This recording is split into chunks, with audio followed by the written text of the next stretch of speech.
Welcome to Digging for Kryptonite, a Superman fan journey. I'm your host, Anthony Desiato. Joining me to discuss a pair of quote-unquote final Superman stories is returning guest Mike Sangregorio. Mike, welcome. Thank you for having me.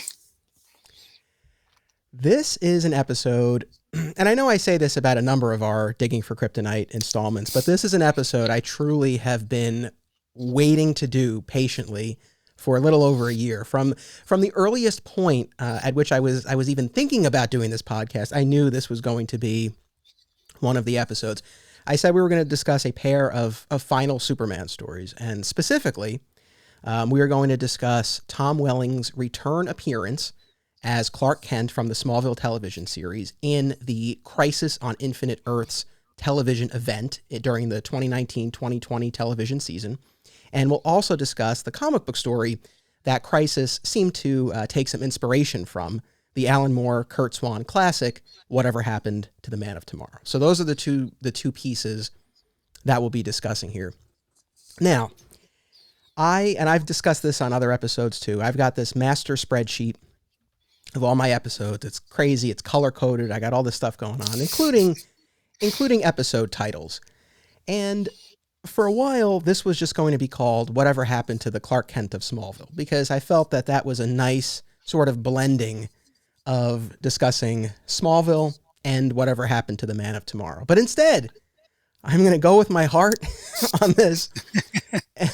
And instead, this episode is going to be called How the Arrowverse Failed the Clark Kent of Smallville, because I was not a fan of their treatment of Tom Welling's Clark in that 1 4-minute scene during the Batwoman episode of the 5-part crossover. But I know you were a fan, and I am excited to compare notes. All right. I also want to say that in no way do I consider this a debate. In no way do I want to change your mind. No, I really want to be clear about this. If you came away from this episode and said, you know, I went into this, I really loved that scene in Crisis, and now after our conversation, you know what? I don't like it. I would feel terrible. That's the last thing I would ever want to do, honestly, for you or for any listener, truly. Mm-hmm. If anything, I hope you convince me. I mean, I would love to come out of this being like, oh, you know what? It actually wasn't that bad. So, I really want to be clear with that. I'm not trying to turn it sour for you. That's definitely not my intention. But I do feel strongly about it, and I have from the moment I watched it at the end of 2019. And so I'm glad that we can finally talk about it. Yeah, I'm very excited. I loved that scene, and I remember thinking, like, wow, I can't wait to discuss this with Anthony as soon as it aired. So on the note of Smallville, a couple of quick notes here. So the last episode, one of my favorite episodes that I've done so far, comic book artist V. Ken Marion joined me, and we counted down our top 10 favorite moments from Smallville. I have to share, you'll appreciate this, some of our listeners will as well. Rich Roney, a mutual friend of ours and someone who's been on multiple episodes of this podcast, I had a conversation with him the morning after I did that recording with Ken, and I said, we counted down our top 10 favorite moments, and he goes, oh, what were your top 10 favorite moments? And I was like, what, do you want me to recite the episode? I said, just listen to it. I mean, look, you well know, and Rich knows, everybody knows, I could talk Smallville for a while, but, it was literally the night before. I was like, I can't go through all 10 of these. But bless his heart. I hope that he got a chance to listen and that he enjoyed. And I really hope for all of our listeners or viewers that you enjoyed our top 10 countdown, because that really was, it was a ton of fun. And I'm happy to now be able to continue discussing Smallville a bit here. So it's funny with both of these pieces, I don't know how much context is really necessary. I mean, if you're a comic book fan, a Superman fan, I think a lot of this you probably know, but real quick, when we're talking about Smallville, of course, that's the decade-long television series starring Tom Welling, chronicling the early years of Clark Kent during his journey, his path to becoming Superman. Aired on the WB and then later the CW. The show concluded in May of 2011. And then, again, during the previous television season, the 2019-2020 season, the stable of Arrowverse shows on the CW, all produced under the Greg Berlanti banner, Arrow, Flash, Supergirl, Batwoman, and Legends of Tomorrow, they mounted a 5-show, 5-part television adaptation of the classic comic book story Crisis on Infinite Earths. And really, you know, I think the fun of it for fans, and I overall enjoyed the crossover quite a bit. It was a lot of fun. The fun of it, though, I think, was seeing actors who had played DC characters in other projects and other television shows and movies pop up in this as the entire multiverse was in danger. And so one of those return appearances was Tom Welling, again, reprising his version of Clark Kent from the television show for one 4-minute scene that aired during the Batwoman installment at the very end of 2019. So that's what we're talking about. And we'll give a little context for whatever happened to the Man of Tomorrow when we get to that too. But you had emailed me something ahead of our recording. Would you like to share what you had discovered in your prep for today? Yes, for anyone familiar with either Crisis the show or Crisis the comic, you know that all the Earths in the DC universe or multiverse are numbered. Traditionally, Superman lives on Earth 1, and the World War II characters live on Earth 2, and so on and so forth. And when the Crisis show occurred, a bunch of worlds that had been seen in other projects but never named needed numbers, basically. So the Michael Keaton Batman universe became Earth 89 because it had premiered in 1989, and you know, so on and so forth. But the Earth of Smallville, instead of getting the year of its premiere, was instead Earth 167, which, according to Mark Guggenheim, is the truncated version of the year the two co-creators were born, Miles and Gao. I don't know if I'm pronouncing that name. So it's Earth 167. It's part of the greater DC multiverse, and hopefully we'll see it again. I don't think we ever will, but that's a nice thought. That's a nice thought. One thing I did want to mention, because you talked about Smallville being on the air for a decade. I know this is not very well known, but in between the 4-minute scene and the final episode of the show, there was a comic book series, which was called Smallville Season 11. And normally I wouldn't say that a comic based on a show was one of the best things ever made, but this was. It was written by a writer named Brian Q. Miller, who I'm a huge, massive fan of, and he was given free reign to play around with the DC mythology and using Smallville as a base, and he gives every adventure of Superman that you would want to see that character go through in short, quick issues that just fly through. And if you are lucky enough to pick up the comics either digitally or in their collected editions, if you start with season 1, issue 1, and you go to the end, you get a complete story. So for anyone who hasn't read that, I can't recommend it enough. It is one of my favorite Superman stories. I'm glad you mentioned that. And we've talked about this before. And because I mentioned my spreadsheet, right? My crazy spreadsheet with all the episodes that I look forward to doing over the course of the years of this podcast that I hope to be able to do. And that's on there. People might be surprised, given my deep affinity for Smallville, that I never read the comic. And it's not because I didn't know about it or that I didn't care. The fact that it exists does not offend me. I'm glad that it's there. I'm glad you love it. I've talked to others who are big fans of it. So that's great. I've really had this resistance just because I feel like the show is the show, and I want it to just sort of remain its own thing. Again, is that the best reason to not read a comic that by many accounts is a lot of fun and that I'll probably enjoy? No, and I will get to it and I will read it, but that's why I haven't. It's this weird thing, and I know you and others have said, it's like, oh, it's great, you see him as Superman. And it's like, well, if we didn't get to see it on the show, it's like, I don't need to read it in the comic. That's been my feeling. But that's actually a perfect segue to what I want to say. Can you just do me a quick favor? Do you mind turning down the volume on your headphones just to tag? Because I'm picking up a little bit of myself in the echo there. Much appreciated. So that's actually a perfect segue, because I want to talk about, I don't know what it was like for you, but it was a roller coaster of emotions for me in the lead up to Tom Welling's appearance on Crisis. And it's funny. We've done other episodes, and I've done episodes with other people, and I've had a glass of bourbon.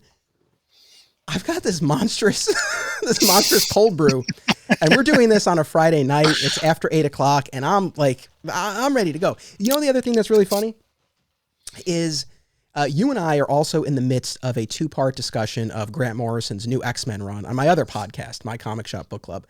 And after we recorded part 1 of that, which is out now, hopefully people have checked it out, off mic, you said to me, you were like, so for next week, we're talking about that one scene, right? And the 2-part Alan Moore story. You're like, is that going to be enough for a full episode? And I thought to myself, I'm like, oh, you don't even know. You have no idea.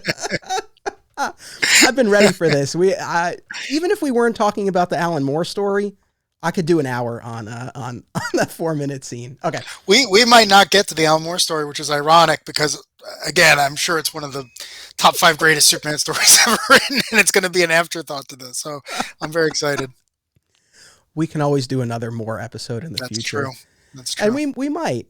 Oh, and on the note of Morrison, you and I've tapped you for this. You're on my list for next year. We're going to do an epic multi-episode look at Grant Morrison's Superman on this podcast. So for anyone who's like, oh, I haven't talked about All-Star Superman yet, just you wait. Yeah. Okay.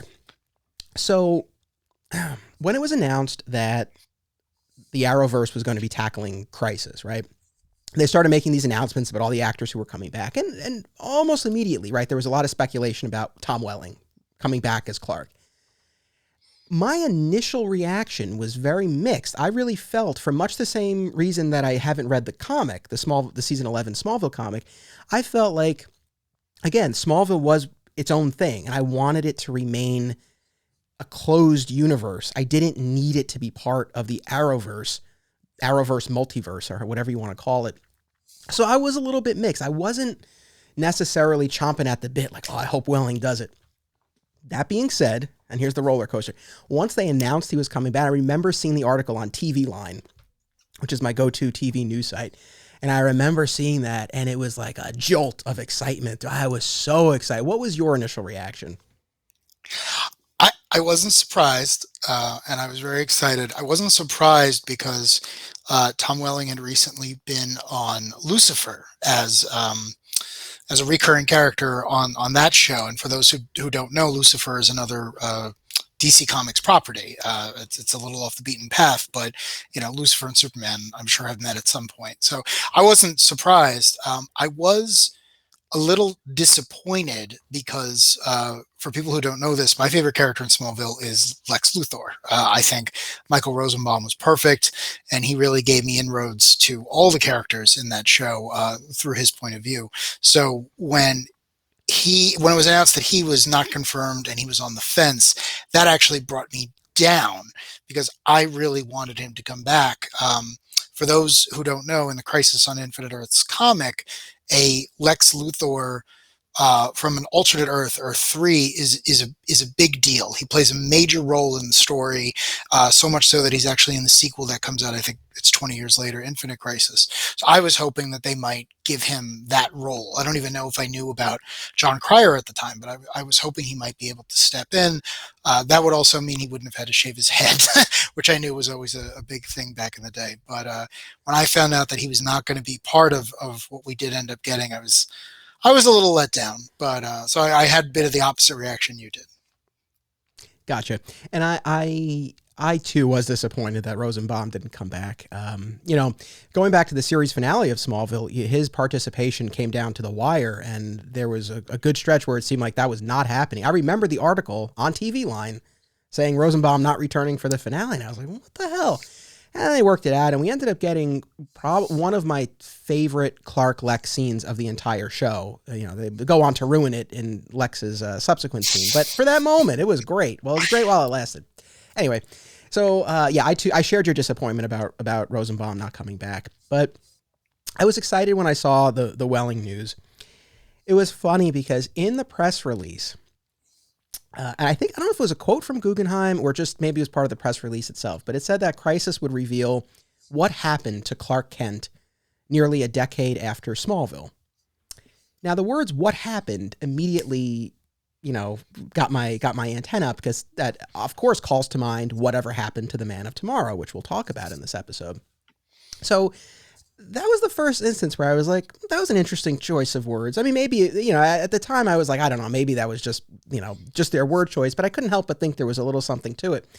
I also wondered to myself, like, what do you mean, what happened? It's like, Was this a question? I mean, Smallville ends. He becomes Superman. We flash forward 7 years in the series finale. So you're talking now like just a little bit of time after the last point at which we saw him in Smallville. And I just remember thinking to myself, it was the first little inkling of like, this might not go the way you want it to go, Desi. Like, because I was just like, why? That was just my reaction. I was like, well, what? Like, what do you mean? That was my reaction. So again, that roller coaster, it was very mixed, then excited, then a little apprehensive. Yeah. I think a lot of ways too, you and I have the opposite reaction to news like this, because when Smallville started, you were already a Superman fan and you were excited for the show. I was not. I never found Superman to be very interesting. So when Smallville started, I was only watching it because it was superheroes on TV. We didn't have a lot of that back in the early 2000s. And then I began to love the show because, and I always tell people this, they basically made Clark Kent into Peter Parker. He has powers. He's in high school. He's not sure of what's going to go on. Is he going to go with Gwen? Is he going to go with Mary Jane? So I was sold. And then when you introduce a very young, very much morally on the fence Lex, I was sold. And I love that show. And I watched all 10 seasons of it. With glee, basically. But yeah, I think that was part of the reason why you were like, well, wait, what are you doing? And I was like, oh, cool, Tom Welling is back, and he's bringing Erica with him. So this is great. My DVR is already set. Yeah, and I hadn't mentioned that, but yeah, Erica Durance also came back as Lois very briefly in that scene during Crisis. She also appeared as Supergirl's mother elsewhere in the crossover, which was a role she had for a little bit on the Arrowverse. She had taken that role over from Laura Benanti, who originated it. So there was a recast there, and she. I didn't even know that. Okay. Yeah, I mean, I fully admit that we both loved the show, obviously, in different ways, and came to it from different places. I guess, yeah, I, for whatever reason, do feel very protective of it. I know I keep saying this, but just this idea of like, I want the show to remain. Let me also say this. It was not a perfect show. I'm not saying like, listen, this show did no wrong. Nothing could ever touch it. No, it was at times it could be very frustrating to watch. I loved it to death, but it could be very frustrating to watch at certain points. But again, I felt that it ended well, and I felt like we went on a journey with the character, and that journey culminated the way it should. And so to revisit that, again, I had some mixed feelings. But again, all that being said, leading up to that Batwoman episode, I was excited for Crisis overall, but we knew that the appearance was coming in Batwoman, and I was excited. I mean, my wife and I are both avid television watchers. We have our shows. There's stuff that we look forward to, but I mean, the excitement that I felt was something I really hadn't experienced since Smallville was on. Like there's been a lot of TV I've loved. There's been a lot of TV I've looked forward to, but not with that fervor, like not with that level of anticipation. Like I was really excited. Do you recall, I mean, again, I don't know how much you were following this online and stuff, but there were some fans who seemed to think that there was some chance that Welling was going to wear the costume. Are you familiar? Like, are you aware of some of the speculation that was going on?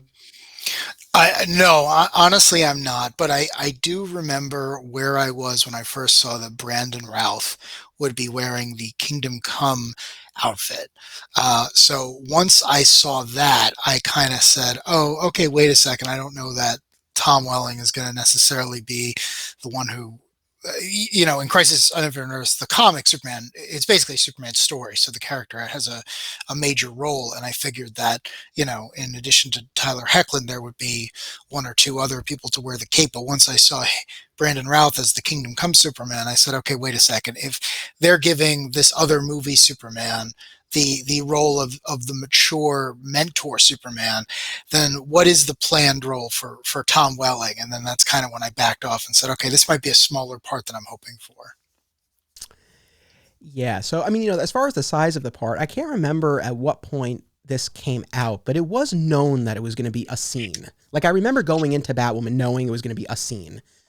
As far as the costume, I mean, your reasoning makes perfect sense, but honestly, I just, from the start, I was like, there's no way in hell this guy is putting on a costume now.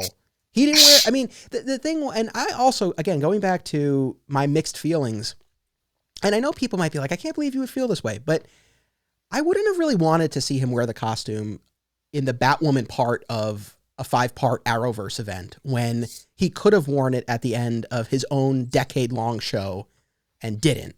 And instead we had CGI, and Ken and I talked about that in the last episode. And so, so it wasn't even something that I necessarily wanted, and I definitely knew he wasn't going to. I was like, there's no way this guy's going to wear a costume. So as far as I think some fans might have been disappointed in that respect, and I wasn't. That was not my objection to that scene. The last thing, again, by way of setup, but just this roller coaster of events here.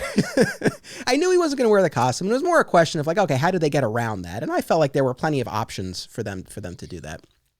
Then the set photos came out, and we saw Tom Welling on the farm, wearing his gray shirt and red flannel, with his axe and his work gloves.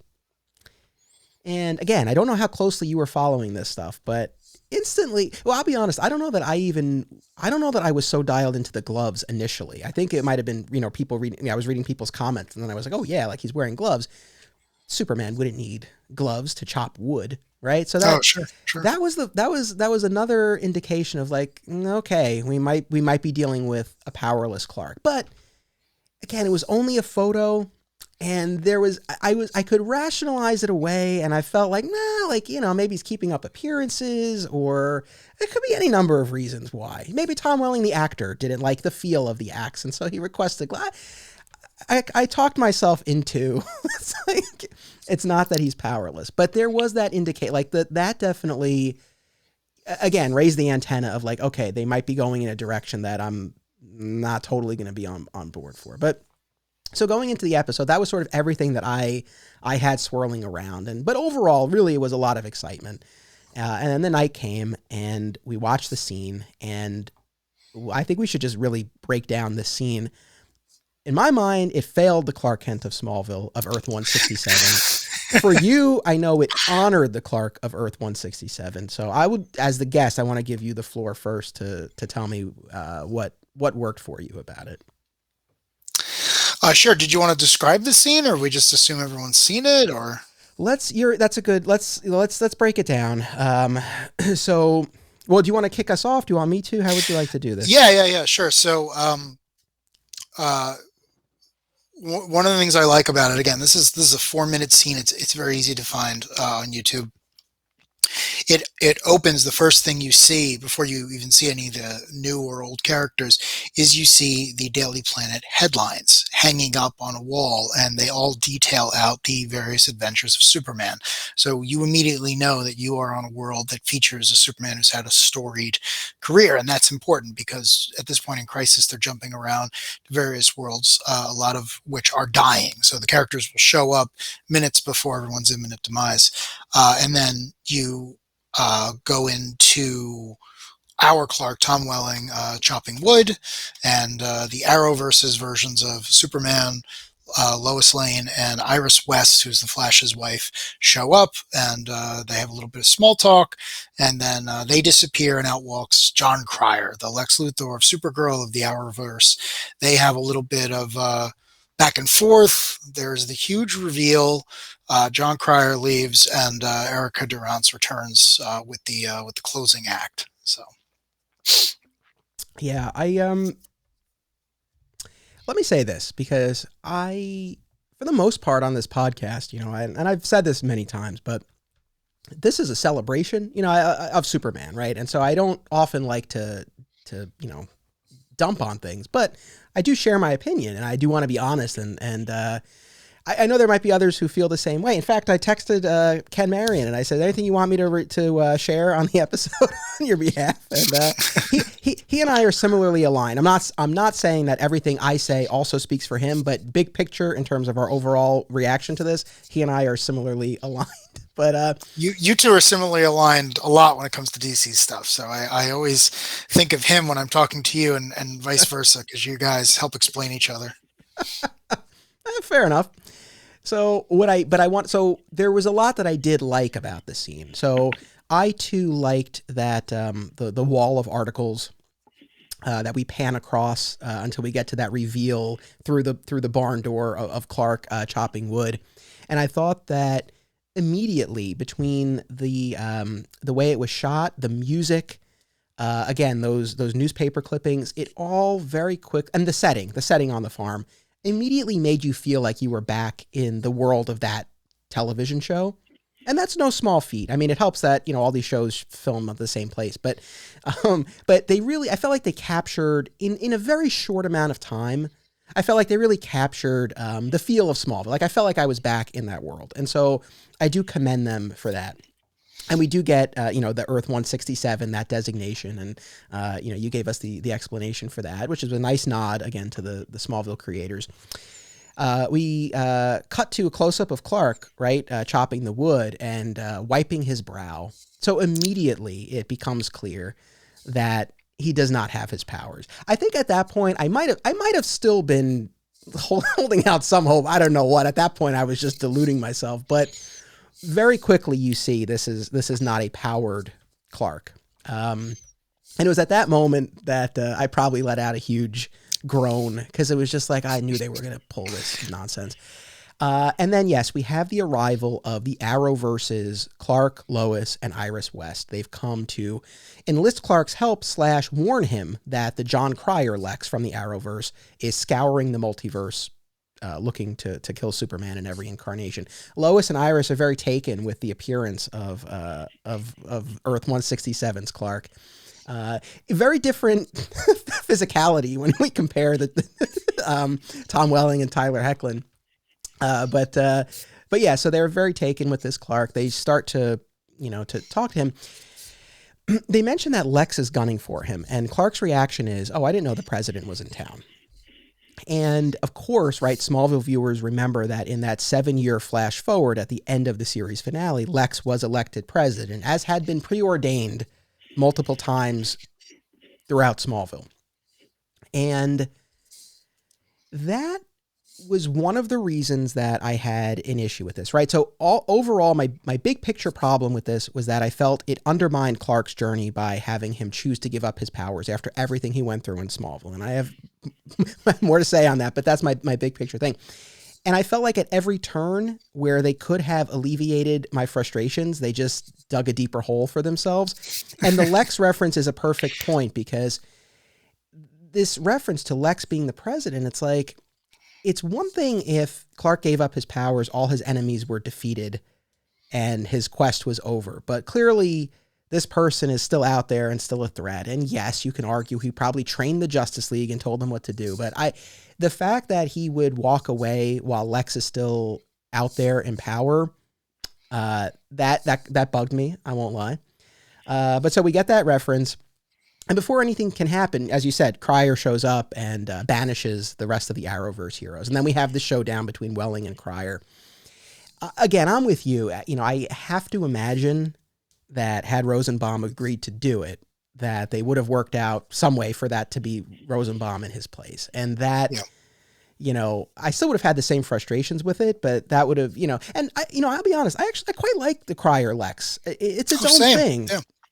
But it didn't have, it just didn't have the weight, to have the two of them as it would have otherwise. But, we have this confrontation between the two of them. And again, going back to things that I actually did like,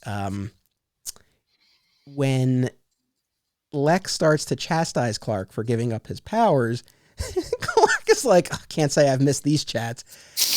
And that did make me laugh, because that was, we went through that numerous times on Smallville where, especially in the, towards the end of Lex's journey on the show, when he knew who Clark was and what he could do there, that idea was, it was discussed between the two of them. So I thought that was funny and a nice nod to the show. And when Cryer, takes a swing at Clark and Clark blocks it and then counters with a punch of his own and says, still stronger.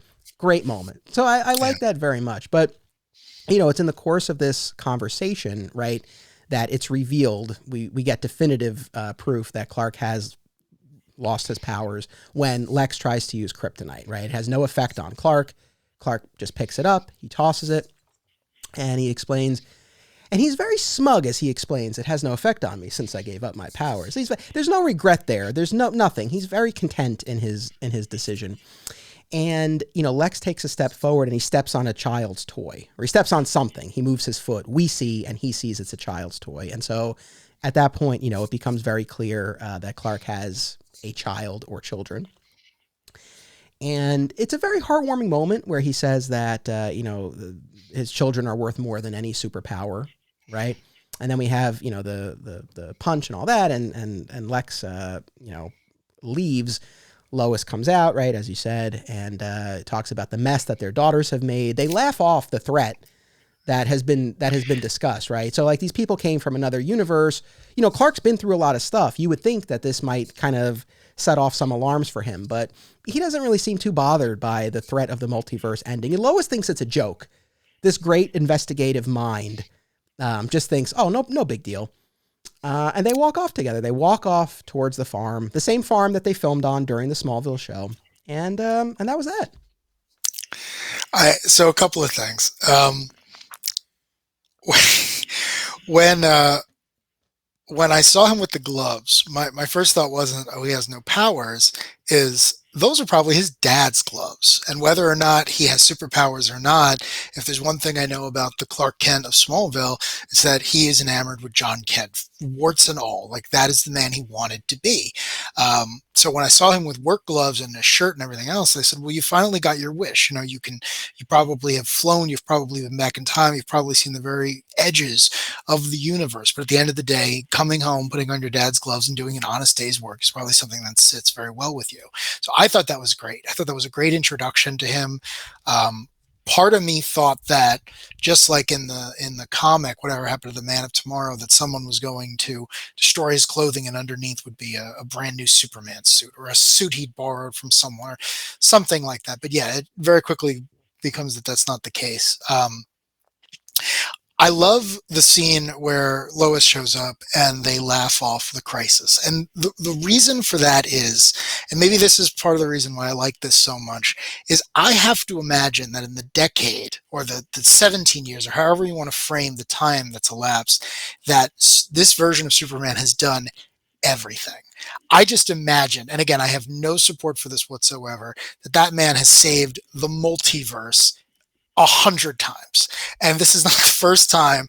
A bunch of alternate versions. He's not fazed when a guy who looks nothing like Michael Rosenbaum shows up claiming to be Luthor, claiming to kill him. He doesn't even react differently. And I love that, because this is a Clark who isn't trying to hide who he is anymore. It's a Clark who's accepted that and just moved on. And it's just like, what are you doing here? Please go away. Like, Clark knows that everything's going to be okay because he's Superman, or he was Superman, and he knows that things are going to be all right because they've always been all right. And yeah, to your point, I mean, one of the things I loved about Smallville is we always talk about how it's a Superman show, but dozens of other superheroes were shown over the course of 10 years. I mean, I always say that a great comic I would read is like Smallville's World's Finest, where that version of Clark and that version of Green Arrow just go off and have adventures, because I thought they had great chemistry. Heck, I was hoping Justin Hartley would show up as Aquaman and Crisis. We didn't get that, which was unfortunate. But yeah, I assumed that there was a whole Justice League on the moon, all those characters and everyone. And if this was really going to be bad, they would have went there. But yeah, I love that Lois just laughs it off, and she doesn't just laugh it off as, oh, okay, another adventure. You definitely could have dealt with this one. She's like, you've never even made a joke before. Good job, Smallville. And then she grabs him and she goes in the kitchen so that he can clean up after his daughters. And I love that, because it's like, some things change and other things stay exactly the same. And to have the first words out of her mouth be like, hey, you made a joke. I knew you were making progress after at least 10 years of marriage, warmed me, because those were always my favorite parts of Smallville once Lois Lane showed up, was the two of them just, being normal people with each other. Like, there's a reason that Clark stays on this earth and keeps this identity and everything else. And whether it's in the Superman and Lois show or the old movies or 80 years worth of comics, it's how much he loves Lois Lane. So it just landed with me. It was just everything I was expecting and everything I wanted. I'm glad you enjoyed it. And your points are well taken. And I think that, yes, you can sort of use your headcanon to fill in the gaps and concoct has connotations, but to craft a backstory that I think justifies the choice that they made.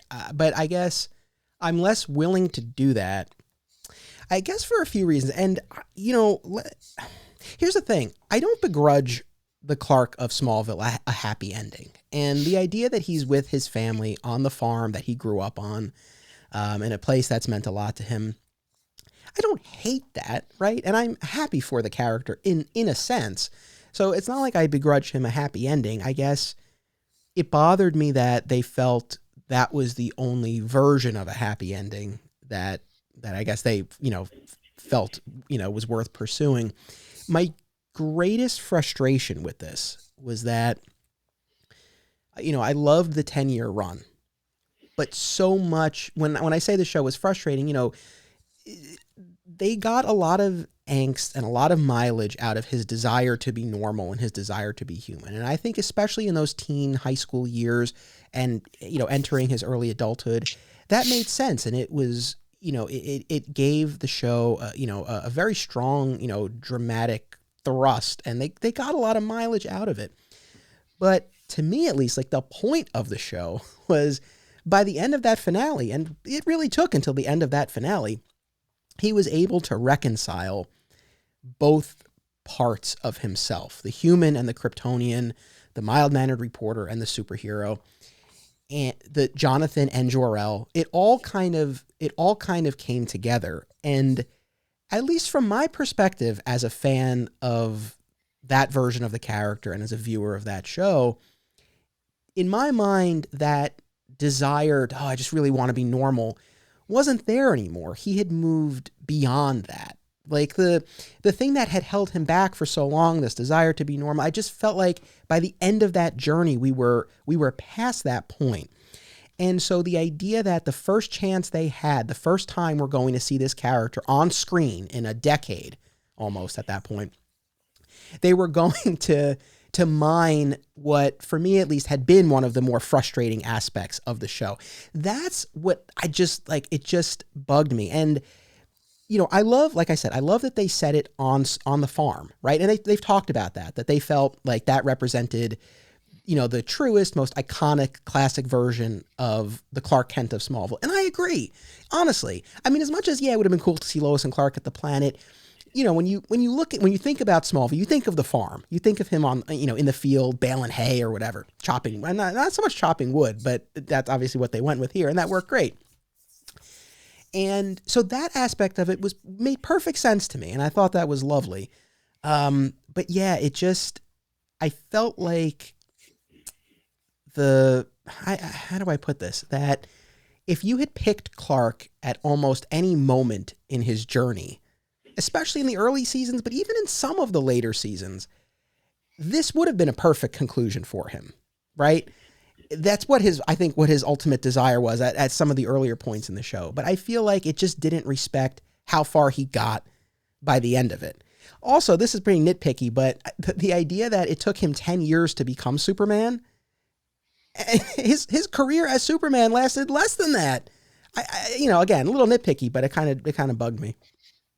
No, those are all very good points. I think the way I was looking at it was if HBO Max had said there's going to be a new Smallville show, we've gotten all the actors back together, it's going to be 8 episodes, it's going to be great, then yeah, I agree with you. I would have expected to see Tom Welling in costume grappling with the threats we expect Superman to deal with. But I didn't think that would be fair to this, because in this Crisis crossover, they were saying, hey, let's check in on those characters from the show Smallville. So if another Superman randomly showed up and Lois was like, hey, who are these people doing in the Planet Bullpen? Like, yeah, okay, you could have gotten around it. But to your point, like, that's not what the bulk of the decade worth of show was. It was these two or more characters on the farm grappling with who they wanted to be when they weren't in danger. But the other thing that jumps out at me is, the character of Clark on that show, it's been so much time being in danger because of who he was and constantly losing people and constantly going through all this stuff, that the idea that he'd be lucky enough to still be married to this woman, and he was able to keep her out of danger, and they finally were like, hey, you want to settle down and have kids, and some mechanism was triggered that allowed him to lose his powers and say, well, I'm going to focus on this. That also makes sense to me because, again, Clark on the show, all his happiest memories are being in this place where he's very safe and where he's with those that he loves. I mean, one big thing that Smallville added to the mythology that just hadn't been there beforehand is the fact that he hides his powers. The original Superboy threw on a costume. He acted as a superhero. He met the Legion. He did all these things. This was one where it was like, the red blue blur. Who else but you and I get excited when we hear that name? It's like, Clark was really about like, I have to hide my abilities. I have to work on becoming something else. So the idea that he could jettison a lot of that and raise his two girls, his daughter, be with his wife and what have you, just struck me as a natural place for those characters to end up. Now, again, if there were going to be a new Smallville show or he were going to show up and join the Arrowverse Justice League or any of that nonsense, then yeah, please put him in a costume and let the Superman of the multiverse begin. But for a 4-minute scene, it's like, yeah, that felt like Smallville, and that felt like a version of Smallville that I kind of missed. And I don't know, him not having powers makes sense to me because it's like, well, you want this, when he says this adventure with my kids, with my family is worth the trade-off. I believe him. And I think there's ample evidence in the show to say like, yeah, you're a lot happier when you don't have to worry about hearing everyone in the world scream, save me, to quote the theme song that I still love after all these years. Again, good points. And I have thoughts about a few of them. Let's just do a 30-second commercial break. We'll talk a little bit about a comic shop in Texas called Hive. So we'll be back in 30 seconds. The Hive Comics and Games is an oasis of nerd fun and events in the heart of Odessa, Texas. Whether it's comic book superhero stories or role-playing in a dungeon, the Hive is where to be. Come tap your mana and face off against the top Magic the Gathering players in West Texas. Hive carries a majority of new comic titles each Wednesday and has all of your favorite titles in their back issue section. Follow them on Facebook at The Hive Comics and on Instagram at The Hive Comic Shop. So picking up our conversation there, again, I did not expect nor want to see him as Superman. And like I said, the fact that he was on the farm made perfect sense. And I guess in my ideal scenario, there just would have been some other reason why we didn't see him suit up. Maybe he gives them some advice and then they get pulled away before he has a chance. Maybe he says he has to stay here and safeguard his Earth. Maybe he says, oh, let me go get my costume. And by the time he comes back, they're gone. And we just see the boots and the cape or something. I don't know. So, again, overall, I did not expect a larger role for him. But again, I do think that there are other ways that they could have approached it that, again, for me at least, would have been more palatable. I also wouldn't have minded some ambiguity if they had kept it a little bit like you could interpret it one way or the other, whether or not he still had his powers or why he doesn't have his powers. I mean, he was very clear, I gave up my powers. I mean, again, and the same thing with Lex still being president. Like, there are certain things that I think they could have done that, for me, would have mitigated the frustrations I had with it. And again, like, I don't disagree with you. Yeah, for most of the points along the series, he did long to be normal. He didn't want to be different. And the idea of a normal life was appealing. There were in times when he used blue kryptonite or when Jor-El stripped him of his powers. And he, at least for a time, he was content.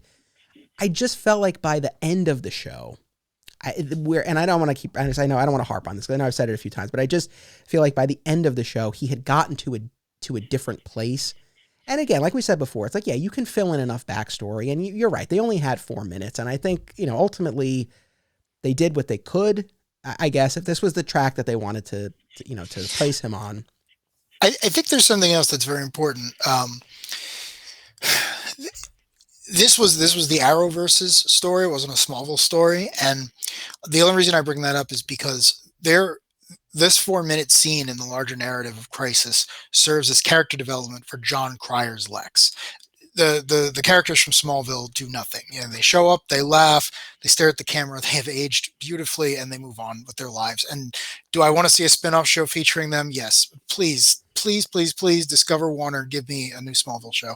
But I did love watching John Cryer's Lex say, "You were a god. You were a god." And Clark doesn't even hesitate. Clark's like, "Yes, I know. We've had this discussion before. I've had it with more interesting versions of Lex Luthor than you."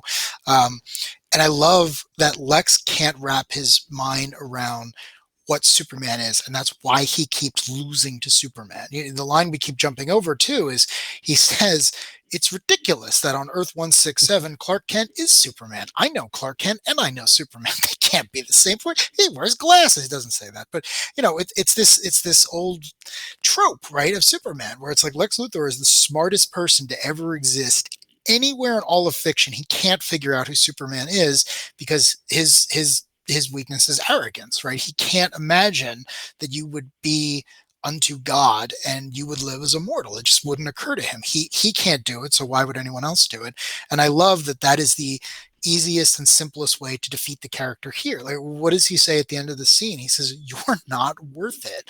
Like, you are Superman in this world. You gave up your powers, and now you're just looking at it. You don't even have the you're not even afraid of me. How dare you?" And he's got the Book of Destiny with him. And for those who don't know, the Book of Destiny is just as powerful as the Infinity Gauntlet from the Marvel things, except it doesn't have the downside of needing, for some reason, to sacrifice your life in the films. So he could have written in there like, "Hey, this Clark has powers again, and this Clark is now going to die by my hand." He could have written whatever he wanted, but he says, "No, you're not even worth it. You gave your powers up." And then another thing that I just like to point out is that in no well-known story does Lex ever have that. In 80 years of continuity, except for the couple of times that he's also into Lois, there's no great love of Lex.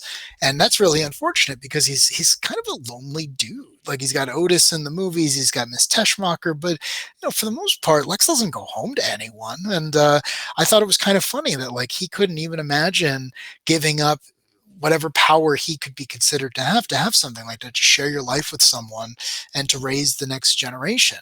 Whereas Clark is like, it's not even a contest. Like, I've done amazing things as Superman, and I've dealt with bigger threats than you. I mean, you always talk about the last episode of Smallville, but where you're leaving out is he defeated Darkseid. Like, he checked all the major boxes of Superman. Henry Cavill hasn't even defeated Darkseid yet. So I don't know. To me, if you almost look at it as a John Cryer scene, I thought it was perfect because it was just one of those classic, that is Lex Luthor, that is Superman, and just it was perfect. It was I hope Zack Snyder watched it because it was perfect. Okay. So I don't disagree that as a Cryer scene, yeah, it does work. I think it serves a useful function and it moves his story along. I don't disagree with that. I think what's made it even harder for me to accept this scene is the Superman and Lois TV show that you and I have discussed and that we're both big fans of. And there you see a Lois and Clark on the farm raising a family while he still has his powers. And, that's, of course, the thrust of that show, right, is balancing that and, navigating the secret now that he had kept from his sons. But, we've had that. We've had the Peter Tomasi rebirth run in the comics where he's still Superman and he has a family. And so the idea that it has to be one or the other, I don't know. I just feel like now we've had a couple of like really great recent examples of that not necessarily needing to be the case. So I think that's made it a little bit tougher for me to take. Also, and I've really been thinking about this, ethically, I think there's something a little off here. And this is the same problem I had with Superman 2. And Ken and I did like 2 hours on Superman 2, both cuts. And we talked about all of this. But in Superman 2, he has to give up his powers to have a relationship with Lois. Now, not to rehash the entire thing, but in the Lester cut, the theatrical cut of Superman 2, he removes his powers and then they sleep together. The implication seems to be like, he has to be human in order for that to happen. In the Donner cut, it's flipped. He gives up his powers first, and then, or I'm sorry, they sleep together first, and then he gives up his powers. And it's there. It is a great scene between Clark and Jor-El, where it's basically like you can't have both, right? Like you can't fully serve humanity if your heart is with this one woman. And so the issue that I have with that and with this, and I've been all day I've been thinking about this. I'm like, how can I articulate this? I guess I just feel like, I mean, what is the implication here, right? That if he has his powers, they're too great of a responsibility to ignore, right? Yet somehow it's okay if he voluntarily relinquishes them. It's like, I feel like ethically that's pretty questionable. I don't see a huge distinction between like, oh, I chose to give up my powers versus like I have them but I don't use them. That's very interesting. I hadn't considered it in that way.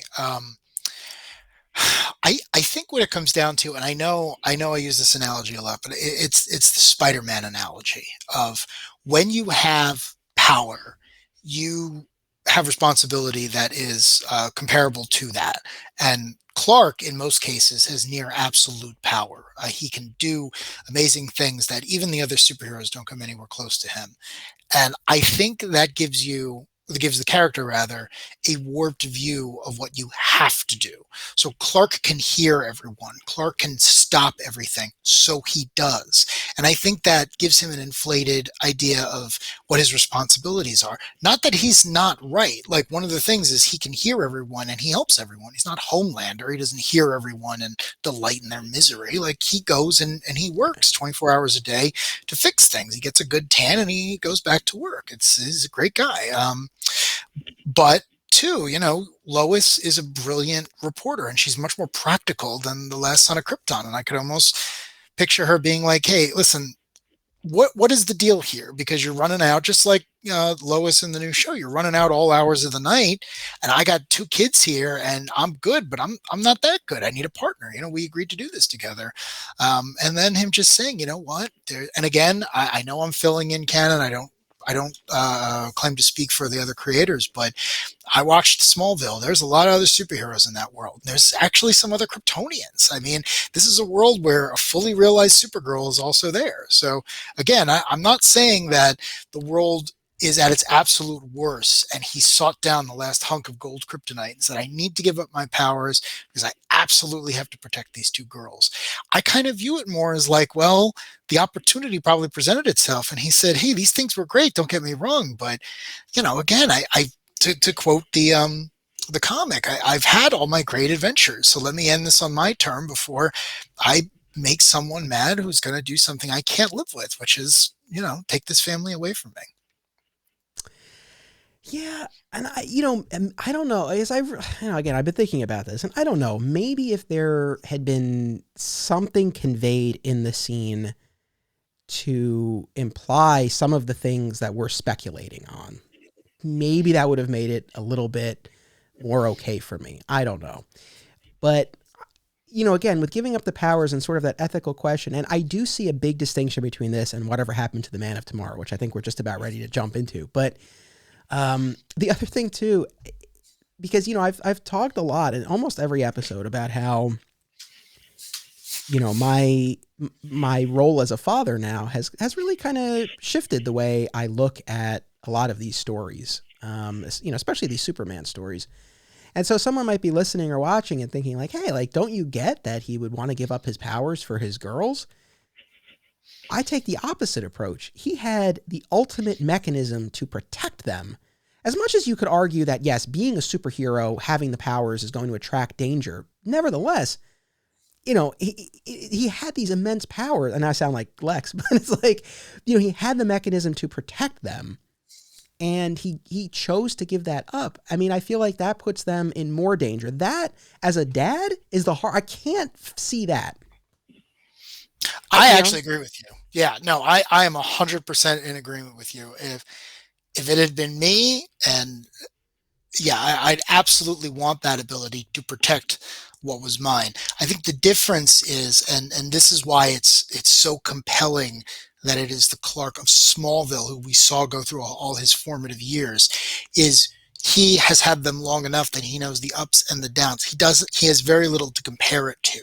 Pretty much it was the X-Men story. As soon as he hit his adolescence, he began to develop these powers that luckily his parents were able to help him with. But he hasn't really had much of a say in the matter. You and I are sitting here being like, hey, we have families, we would do anything to protect them. These abilities would be a great big help, but we haven't had them for the years of our life. He has, and he chose to use them in the service of others, which put him in the crosshairs. So while I agree with you completely that that's probably not the decision I would have made, again, for that character in that show, in that particular universe where they called it Smallville and not Superman, again, it rings true to me. It does. I keep running it over in my head, and I think, no, everything I know about that version of the character, the one strung up in the cornfield, the one who couldn't talk to Lana because of the meteor rock, Pete, all of that stuff. That guy, it makes sense to me that he might one day say, I can't do this. I want what my happiest memories were, which was being raised on this farm in this town by two parents who loved me for who I was. And the other thing I'll say very quickly, which I like that they didn't say anything definitive on, is we don't know that the girls don't have superpowers. To go back to Superman and Lois, I love that at least John, if not John, excuse me, at least Jordan. Jordan. It's Jordan, right? Yeah, at least Yes. Jordan, if not Jordan and John, both have powers, and the same thing could be here. I mean, again, the whole Smallville cast could come back later, and you could have two young superwomen at the helm. There's a story called Superman's Secret Identity by Kurt Busiek and Stuart Immonen, which has something similar, where there are two young superwomen who take over after Clark retires. So again, I'm all for that narrative if they ever want to bring that back. So in listening to you, and I've really been listening intently, I think that I think if we had to sort of boil down our difference of opinion here to one thing, I think it sort of comes to this, because we've both gotten at it now, in a number of instances, and we keep coming back to the same thing. I think, I guess I don't disagree when you point to the Clark in the cornfield and the Clark at various points in the show and say that this is a perfectly fitting end for him. I guess I keep going back to, there's that scene in the series finale in part 1 where he has his final, well, before we, I mean, at the part 2, right, we have the moment with Jonathan in the fortress, but the last real bit of guidance from Ghost Jonathan in the barn. And, Clark's talking about, not knowing if he has what it takes to defeat Darkseid. And he's like, I'm scared. I need your help. And Jonathan's like, or he says, Darkseid defeated me before. And Jonathan says, but he never saw the man standing before me now. And I guess I keep coming back to that idea. I feel like he evolved. And so I don't necessarily see this as fitting an end. I do think, as I said before, if you plucked him from like any other point in the journey, this would. And so I guess that's ultimately where, where we do differ on that. But you wouldn't have been infuriated if they had visited Clark when he was Superman and he just, Cryer would have killed him. Like that. That's the thing that kills me too. Is like, they ended a lot of the DC continuity in that show, and I was kind of happy too that, if they had shown up and Clark had opened his shirt and he was wearing a Superman costume, or he just knew that he was Superman, Cryer would have killed him, and then Erica Durance would have come out and been like, "What the hell did you do to my husband?" And it's like, "Well, he's Superman. He's my mortal enemy. He had to die." And she would have been like, "Who the heck are you? I know Lex. Lex doesn't even look like you." And then that would have been it. And then who knows if Tom Welling would have ever come back. But part of me was like, oh yeah, all right, you know what? You beat him. Poor Brandon Routh's Superman went through one of the worst ringers you could possibly put the character through. And Hecklin thankfully came back to get his own show. But it's like, I don't know, I kind of like the idea that our Superman defeated this guy, for lack of a better term, and got to continue living on his life. He didn't have to put his family through that horrible tragedy. Now, again, in a different world where the actors were a little bit more comfortable with this, and maybe Tom Welling's Superman could have been a paragon.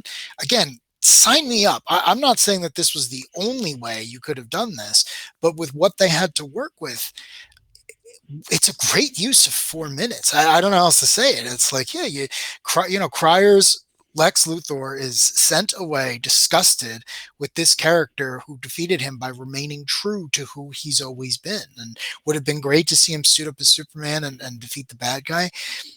Yeah, but seeing that as a cameo on another show would have almost been disingenuous because in 10 seasons of his show, I never really saw that, you know? I yeah, no, and like I keep saying, it's like I didn't expect, and I didn't want him to suit up as like I thought. It's not like I want that. To be honest, it's like I mean, yes, if the scene had to be Lex showing up trying to kill him, it's like sure, yeah, this worked. I guess I'm saying like they could have just taken it like if they had 4 minutes with Tom Welling, they could have done something else. You know, and even if it had been Cryer, he wouldn't have killed him. Clark would have found a way. He always finds a way. Yeah, yeah.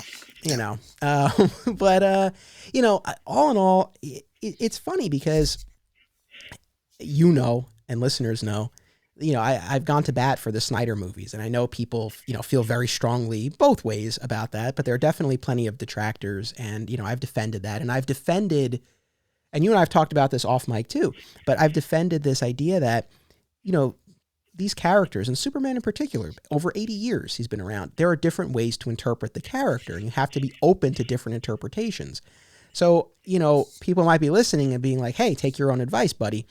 I think where it's hard for me is that it's one thing when we're talking about setting up a new incarnation of the character. I think there's flexibility there. Where I hit a wall here was that the Clark they gave me in that 4-minute scene didn't jive with the Clark I feel they left us with at the end of Smallville. That's where I have a harder time. It's like you create a new show. They just announced a new cartoon for HBO Max. I don't know exactly what that'll be like. You know, it might not be exactly the vision I have in my head, but you know, it's its own project. It can be whatever it needs to be. Whereas for this, I guess I had more specific expectations based on my fandom of the show. I think that's what it comes down to. I mean, I've said this to other people, and I don't know, do I want to go on record as saying this? Did it bother me that much that I wish he hadn't appeared? Yes. I'll be honest. Wow. I feel that strongly about it. And I know I feel that strongly about it, that those 4 minutes, like seeing him chopping wood for 4 minutes and punching Lex, it wasn't worth what I feel undermined the Smallville journey. It just, you know, it's like, he's been doing Rosenbaum's podcast a bunch of times. He's been doing all these convention appearances. I'm happy to watch Tom Welling do that and talk about the show. That would have been enough for me. I didn't really need to see him on the farm again for that. So again, I don't begrudge you or anyone who enjoyed it. I'm glad you enjoyed it. From the bottom of my heart, I'm glad you enjoyed it. As a fellow Smallville fan, I know what it's like to not like it. So I'm so glad you did. I just wish I did. And, yeah, I mean, and I don't say that to be hyperbolic, but I mean, if I had the choice and that could have just not been part of it, or they had said it was not the Smallville, like from the like it was an alternate version of Smallville, like, all right. Yeah. Well, I think that's your out too. You know, one of the reasons that I mentioned the 167 thing when we started out is, you know, the great thing about Crisis as a story, whether it's on the show or in the comics or whatever else, it's about taking what doesn't work off the board so you can retell stories in a way that's going to connect with a new audience. And, you know, the Smallville that we knew could be Earth 1. And this could be a variation of it, a variation that doesn't even exist anymore. You know, the best thing about the multiverse is that there are infinite possibilities. So there's one where the version that you wanted, the version of the character that you wanted does exist and does, you know, exactly what you were hoping that he did. And then this was what they could work with because they wanted people to show up. I mean, you know, they were able to get Burt Ward and they were able to get the woman who played Huntress and they were able to get all these characters. But again, you know, how much can you really do, especially considering you have 5 shows worth of casts or 6 or whatever it was that you have to give screen time to. So, you know, I definitely understand where you're coming from. I mean, you absolutely love the show. And, but yeah, I mean, I think you can file this away in your head that, like, you know, maybe this was just another version of Clark in the multiverse, and it doesn't necessarily have to be the same one that we watched. Oh man, I thought you were going to give me the segue though and say it was just another imaginary story. Okay, so well, they're all imaginary stories. That's the key. Every single one is an imaginary story. So. So it took us an hour, but we're getting to the comic book story. Now, one thing that I believe you said to me via text after we watched Crisis, and that others mentioned to me too, because I posted about this on Facebook, and sort of the response that I got a few times was like, hey, why didn't you like it? It was the Whatever Happened to the Man of Tomorrow ending. So let me say this. Whatever Happened to the Man of Tomorrow is one of my favorite Superman stories, reaffirmed by my reread last night. And I think for that version, for that incarnation of the character at that point in the mythology, it is a perfect finale. I just don't think that it's the ending for Superman in every instance. And I didn't feel like it was the proper conclusion there. But let me hold them up. So this is Superman 423 and Action 483. And, I reread these last night. This is the first time I read them in their original form. I didn't read it digitally. I didn't read it in a trade paperback. I had tracked down these issues at New York Comic Con the last time I went a few years ago with our mutual friend, Steve Odo.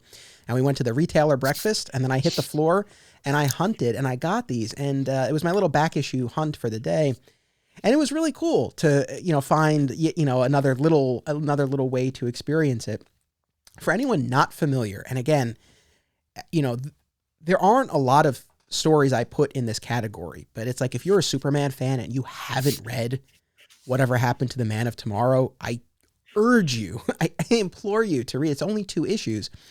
Again, for context, if anyone's not familiar, it's a 2-part story written by Alan Moore, drawn by legendary Superman artist Curt Swan, and it came out at the end of the pre-Crisis era, right before John Byrne rebooted Superman.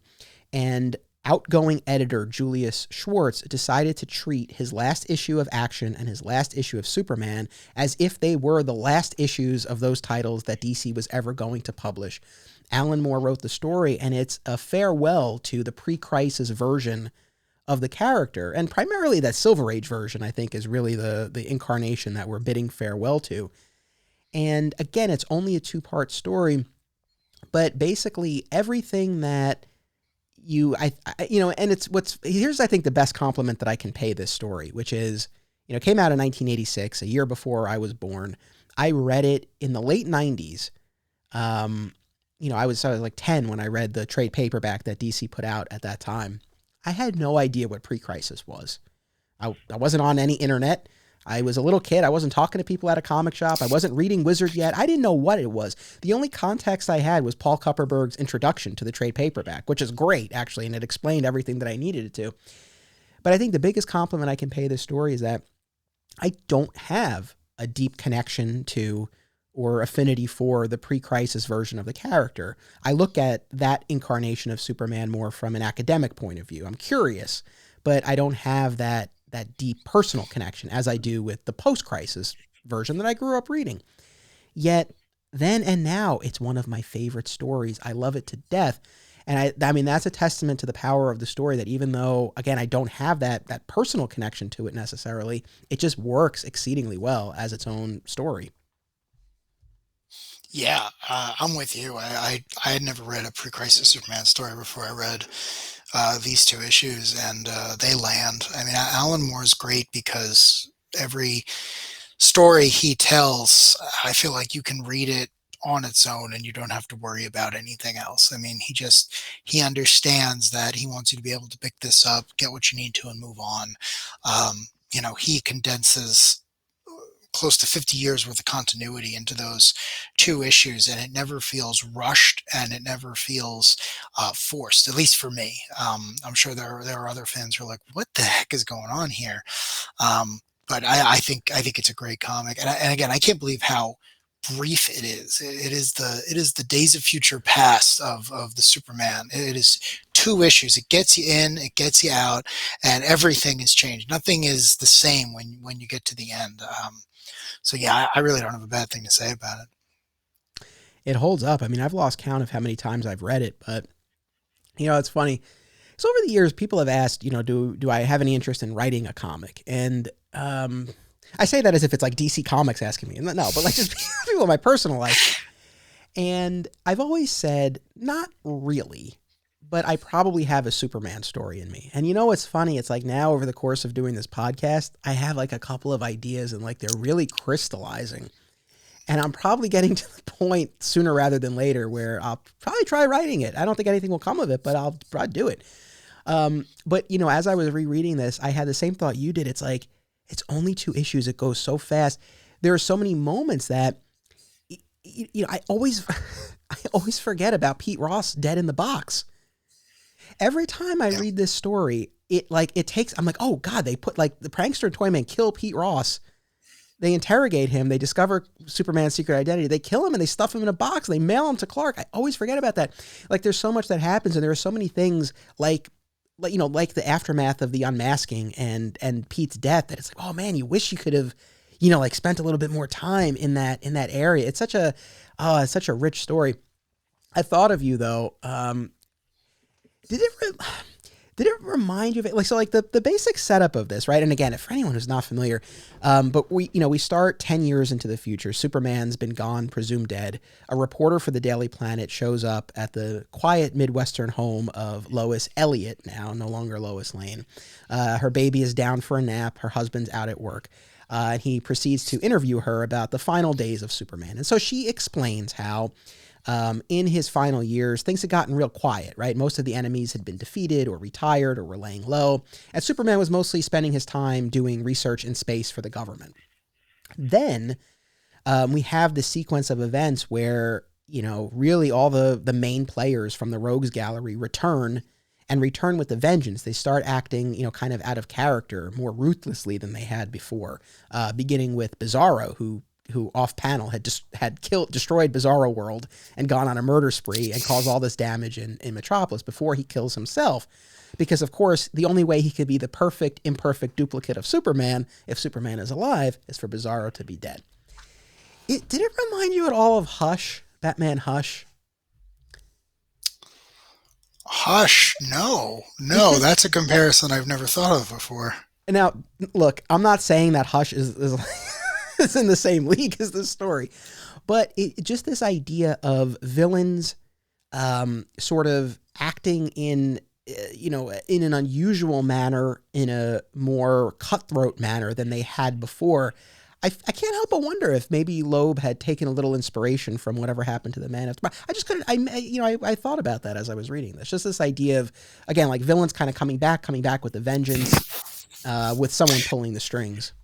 No, you definitely have something there, because you're right. You know, the structure of Hush, which takes place over 12 issues, as opposed to the very condensed 2 that we have here, is every villain of Batman's coming back in some way, and then the big new bad, or newly revealed bad, being in charge later on. So, yeah, it's certainly something. I think the key difference, and why I never made the connection before, is so we could talk about the end of the book, right? The big kind of so the big reveal. And again, this is a major spoiler. So if you have not read these 2 issues and you are going to, please stop listening to us, go read them and come back. But the big reveal is that the big villain is Mr. Mixius Pitleg, who, as a 5th dimensional imp, has decided that being mischievous has gotten a little boring and mundane, and he's now going to be malicious for at least the next 2 millennia. I took that to be Alan Moore's kind of meta commentary, his mission statement on the industry as a whole.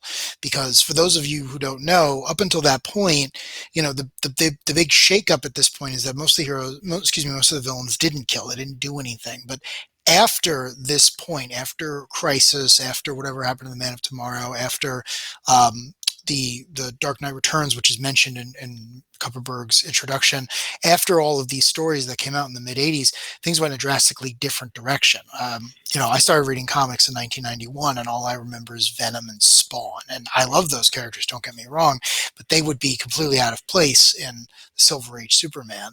So one of the things that I really liked about this was that it had themes that continued into other work, even if Moore didn't necessarily intend for that.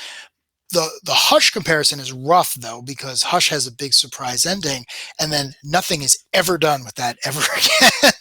like Hush is almost forgotten afterwards, even though it was a major story. It was like one of the first times Jim Lee drew Batman. So that's very interesting. But yeah, I think you can compare and contrast the two works in the effect they had on things going forward. Yeah, no, well said.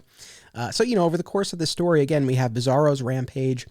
We have Prankster and Toyman, again, killing Pete Ross, revealing Superman's secret identity. I mean, this secret that he's kept, across almost 50 years at this point, finally comes to a head.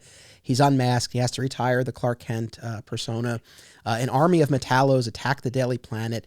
And it's at that point that, Superman decides to move those closest to him, like the core supporting cast, Lois, Lana, Perry, Jimmy, Perry's wife, to the fortress for this last stand against Brainiac, who's controlling Luthor's body. The Legion of Supervillains will join as well, Kryptonite Man.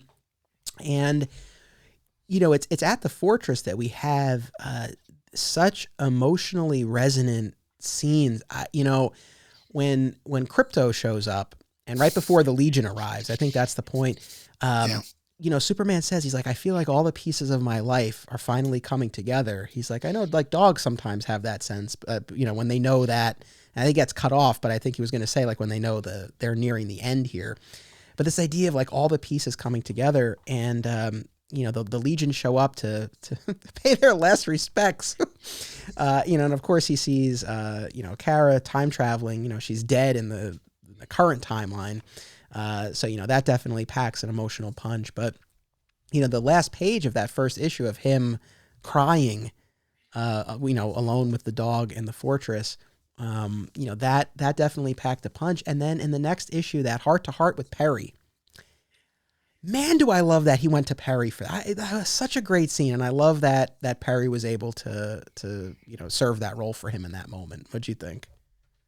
Yeah, I love that too. I also love that they didn't dwell too long on all these characters being like, Clark is Superman. Like when he goes to speak to Perry, Perry is just like, well, I've known you in both identities for a very long time, so I'm going to speak to you that way. Like they don't dwell on it. They don't say, well, for so long I suspected X, Y, and Z. So I love that Perry gets to stand in and essentially for John, who post-crisis would stick around and would become a major character to the mythos that you and I knew. But at that point, both of his parents had passed away. That Krypto scene is heartbreaking, because the poor dog passes away to save his master, and he does it without hesitation, right? It's just like, I have to protect this man as I always have. I don't know, the rules have changed. I don't know, I'm not coming back from that. I love dogs, and that scene still gets me all these years later.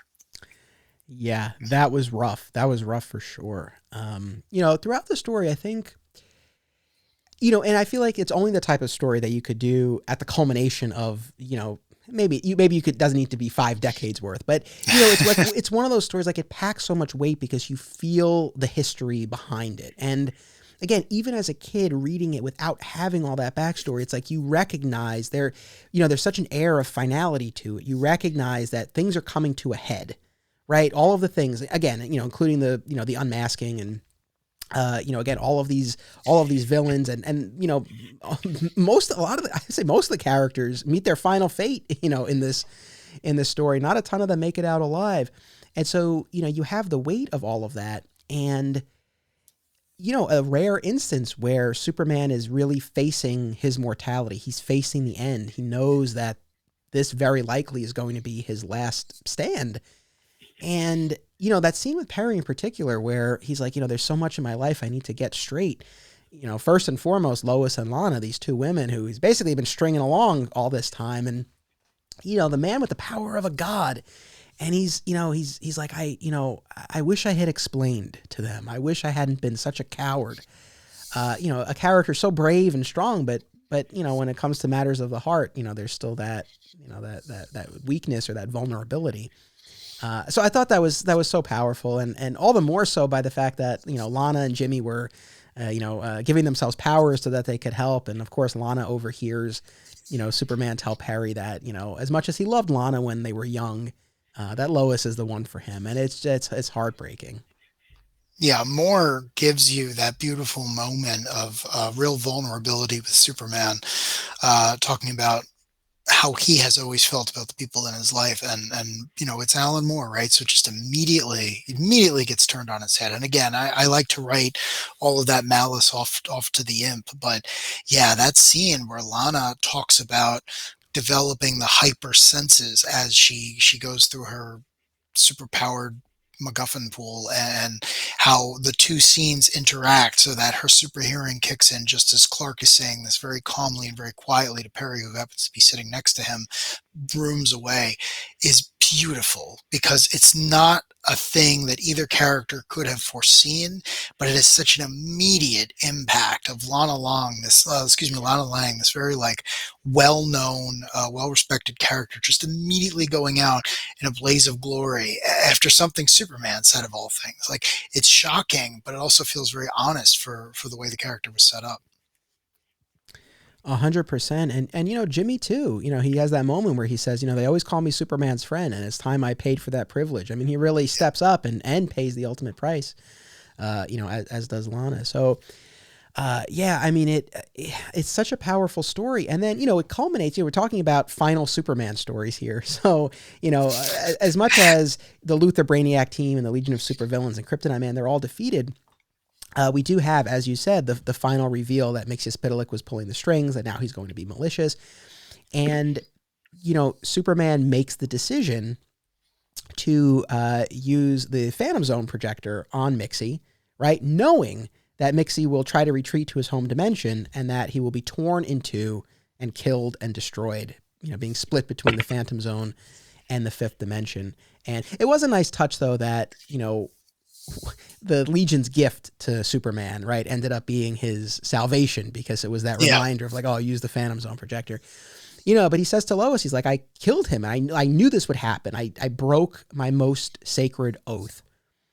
And it's at that point, right, that he walks into the gold kryptonite chamber, stripping himself of his powers forever, seemingly then wandering off into the Arctic to die. But of course, we have our twist ending there, our very happy ending that he is now living as a normal man named Jordan Elliott with Lois, and that they have a son named Jonathan, who we see crush diamond into coal into diamond, just as the story is ending, and Jordan, aka Clark, is winking to the audience.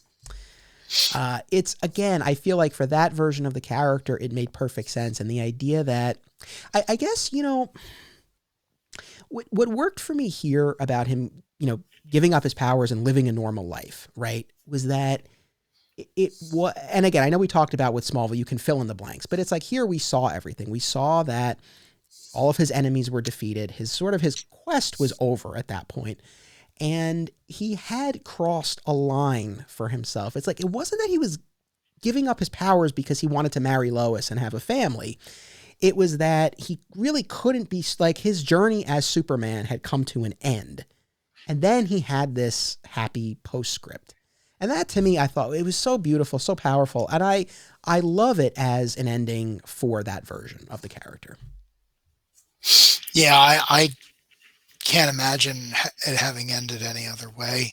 Uh, just because you get to check all the boxes, but you also get these stories you never thought you were going to get. Like, it's such a sharp shift from the way the narrative was going up to that point with the Silver Age, the big imagination, the constantly doing crazy over the top stuff month in and month out, but not letting anyone really change. Like, he never married Lois in the comics up until that point. Like, he wasn't allowed to change until Crisis, until this story came out, and then everything goes in a different direction. But wow, you get conclusion of so many long ongoing plots, and then it's really just in service to the idea of, well, we want to give the man who's helped the world so many times his happy ending. What is that? Well, it's to be married to Lois. Okay, but how is he going to figure that out? Well, we have to put him in a situation where he can check all those boxes so that he can end up in that situation. So for me, I almost wonder if Alan Moore worked backwards, right? He said, well, this is it. There's a period at the end of that sentence. there's not going to be any stories featuring this version of Superman. I know where I want him to end up. How do I get there? And what is the most elegant way of doing that? The thing I love most after that Lana scene is the Jordan Elliott, the new persona, the new Clark Kent. When he comes home, the first thing he does is bash Superman, and he walks through the door, and he's like, "Man, I had a long day." I think he works as an auto mechanic or something, Yeah. and he's like, "Oh, hey, yeah, you're talking about the X, right? Yeah, that guy was nothing. Who cares about that guy?" And he goes in the kitchen, he makes himself a cup of coffee, he picks up the kid, and he moves on with his life. And then at the end, Lois is like, "Weren't you a little hard on yourself? Like, we're pretty good at covering our tracks." And you quickly realize that Superman does not care about covering his tracks. He really is happy now. He's really moved from being Superman, the Man of Tomorrow, to being Jordan Elliott, to being again this. I don't want to say mundane because it makes it seem like I'm insulting him, but I'm not. Like, again, like all those adventures happen. He did the most amazing thing that an entire generation, 2 generations of creators could think to put him through. He did all of that. And now he's come to the point where he's like, I'm tired and I think I've done my part, and I want this, and I've always wanted this, and I think it's time. And it's unfortunate that he does have to break his oath. But again, the result is Jordan Elliott's got a smile on his face 24/7. And I also love, you mentioned when he comes home from working at the body shop. I love the working Joe shtick that he does there. It's not glasses, but there is still that element of disguise there. And again, we mentioned the Superman and Lois TV show. I love the nod to one of the sons, of course, is named Jordan, which is cool, and of course Jordan Elliott, Jor-El. So that's cool. And I think I know the answer to this, but do you feel that the Smallville crisis scene was more, I don't even want to say palatable. You enjoyed it. It was more enjoyable for you because you had read the season 11 comic and you got to see all of those adventures that he had? Yeah, absolutely. And that's one of the reasons I mentioned season 11 early on, because I said, a big part of why I like that scene so much was because I had no problem imagining an entire mythology having taken place between when we see Tom Welling at the end of Smallville, where he goes off in his CGI costume or whatever and becomes a hero, and now where he's retired and happy. I had no problem imagining that, in part because in Smallville season 11, I see him not only meet all the characters that we were introduced to during the show, but the gloves are off. He meets Batman, he meets Wonder Woman, he meets the Green Lantern, he meets all of the more traditionally superpowered allies that he has in the comics. So yeah, I think that was a big part of it too, where I was just able to say, no, I'm pretty sure he's already done all the cool stuff. And if this is where he wants to end up, I don't think it's difficult to begrudge him. But that is a good point that you make here in the comic, where it's like, well, you actually did see all of those adventures. So it's easy for you to say, well, okay, wait a second. We know he's done all these amazing things, and we're watching him kind of put a bow on it as far as the Dangerous Rogues go. So yeah, why not give him a happy ending? So yeah, that is a good distinction. It's funny. I do plan to cover at least some of the season 11 comic on this podcast in the future. Who knows? Maybe we'll do a follow-up episode to this where I'm like, oh my God, I read season 11 and now I love that crisis scene. I doubt it, but you never know. And because, I think there is something to that. I know that part of my frustration was, and I've ranted about the CGI costume and all that stuff in the Smallville finale. And so it's like, we got to see him fulfill his destiny, but it was executed and rendered in a way that was a little lacking. And so to go from that to I've given up my powers and live a normal life on the farm, it was just, again, I think that added to the disappointment that I felt. And so, yeah, maybe reading the comic would kind of turn me around on it a little bit. I'm open to trying it. I do try to keep an open mind with it. But look, when I rewatched the scene, I was, I rewatched it with an open mind. I didn't hate watch it. And again, there are things that I liked about it. It's just philosophically, I just really have a big picture objection to it. But the comic, man, it's amazing to me that it's never been adapted. Oh yeah, that's actually. Well, I guess you could argue that the crisis scene, but I mean like a true adaptation of it, No, I'm with you 100%. When DC was making their line of animated movies, I guess direct to DVD, direct to streaming, whatever you want to call it, I was always surprised that wasn't one of the stories that they picked, project because it's pretty self-contained, and actually in 90 minutes you could hit all of the high points. And I think I have an answer to that now, though. My favorite Superman story is Red Sun, and they did an adaptation of Red Sun, and they changed it significantly, and I'm kind of almost happy that now, seeing if that was the way they were going to go with that book, that they didn't do this adaptation yet, because I don't know that they're there quality wise. What would be cool is if, and I know this is very unlikely, but who knows, if Alan Moore came in and said, would you like me to adapt this story for an animated film or even a live action film or something like that? Which is not unheard of. Something similar was done with the New Frontier and the Under the Red Hood movies. So, you have to keep hope alive. But yeah, I feel like if you did it, you'd have to commit, right? You'd have to, you couldn't do a 15-minute prelude where you set up all these characters. You have to be comfortable not knowing, like, hey, Superman has a very deep, relatively deep bench when it comes to supervillains. They're all here. It's everyone's act 3. Just roll with it. And I feel like a lot of times people aren't comfortable doing that. But again, we live in an age where all the shorthand for superheroes is something everyone's familiar with. So who knows? Maybe once the content wars really heat up, we'll get a nice adaptation of the work. But yeah, as far as I can think of, it's never been in anything. I love your optimism at this notion that Alan Moore famously opposes adaptations of his work, would in any way endorse, let alone participate. But I yeah, that would be amazing. Obviously the Justice League cartoon did, For the Man Who Has Everything, another Moore story, which we'll talk about on the podcast in the future. Yeah. But I had the same thought you did. I was thinking like an animated adaptation, and for the same reason, because it's a short enough story, like you said, where it would fit within the typical runtime that they adhere to, yet there are pockets that you could expand on to flesh things out a little bit. It doesn't need to be like a direct, translation. So I feel like there's a little room there. The other thing, when I was talking about like ideas for Superman stories, we recently covered the post-crisis origin stories, and we talked about Byrne's Man of Steel and then Loeb and Sale's For All Seasons. What's so cool about For All Seasons is that, and I really was dialed into this, reading the stories back to back, that it really fits within the pages of Man of Steel. It's its own story, it's its own thing, but you can read the two of them together, and they're a nice, they complement each other nicely. And this might sound like sacrilege, but like whatever happened to the Man of Tomorrow, if there were almost like a For All Seasons-esque, something like that would sort of, even as I'm saying this, I'm like, this would never fly. And maybe this would be too much, but I just feel like there I don't know, there are some emotional beats that if you had some more time, to really dig into, there could be something there. But again, I don't really foresee that happening.